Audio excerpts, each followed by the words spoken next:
বিশ্বের কিন্তু এই কোম্পানিদের জিয়া রহমান সাহেবের দেশে তো নাই, বিশ্বের মধ্যে খুব বেশি নাই নেতা কিন্তু আপনি খুঁজে পাবেন না।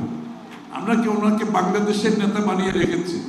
আসলে সব কিছু মিলিয়ে যদি দেখি এই পর্যায়ের নেতা, তাও মাত্র ৩-৪ বছরের মধ্যে উনি যে কাজগুলো করেছেন, যে সংস্কার, এই দলের বিএনপির তো জন্মই হয়েছে সংস্কারের মাধ্যমে।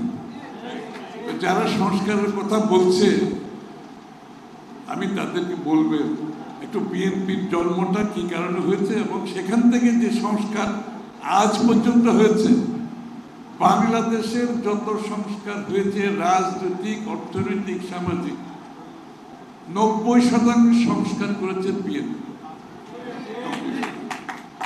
তো সুতরাং আমি বলতে খারাপ লাগে যে আমাদেরকে অনেকে এখন সংস্কারের সবক দিতে চায়।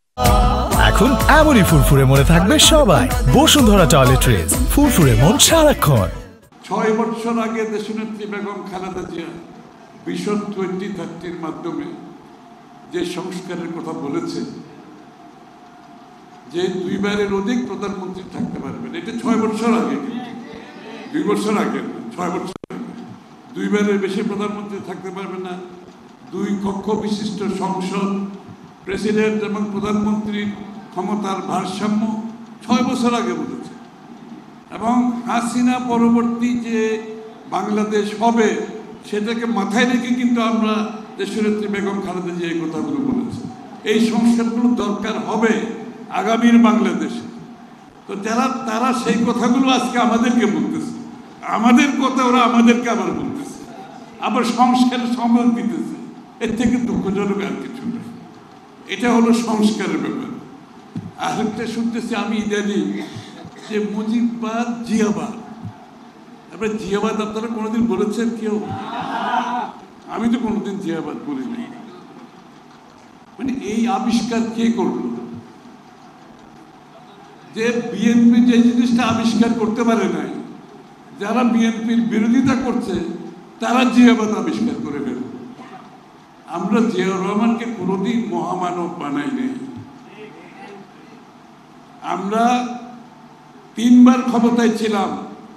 জিয়া রহমানের পোস্টার লেফটার এয়ারপোর্টে দেখেছেন কোনোদিন? কোনো বিশিষ্ট জায়গায় জিয়া রহমানের ছবি দেখেছেন? আমরা ক্ষমতাকালীন সময়ে আমরা কি জিয়া রহমানের মূর্তি বানিয়ে রাস্তায় দিয়েছি?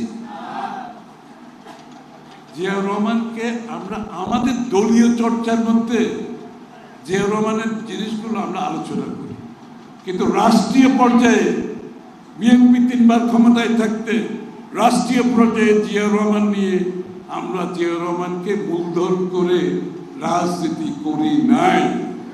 আমি পরিষ্কারভাবে বলতে চাই, তো যারা জিয়াবাদ আবিষ্কার করতে চায় তারা উদ্দেশ্য বোধহয় ভালো না। কারণ যখন কিছুই খুঁজে পায় না তখন ওদেরকে এই ধরনের কিছু কিছু আবিষ্কার করতে হয়। আমাদের রাজনীতি হচ্ছে বাংলাদেশ স্বাধীনতার সংগ্রাম, স্বাধীনতা পরবর্তী উন্নয়ন সংগ্রাম, এগুলো তো ইতিহাসের উপর ছেড়ে দিতে হবে। ইতিহাস কথা বলবে। আমাদের সমস্যা হয় কি, যখন রাজনীতিবিদরা ইতিহাসবিদ হয়ে যায় তখন এই সমস্যা।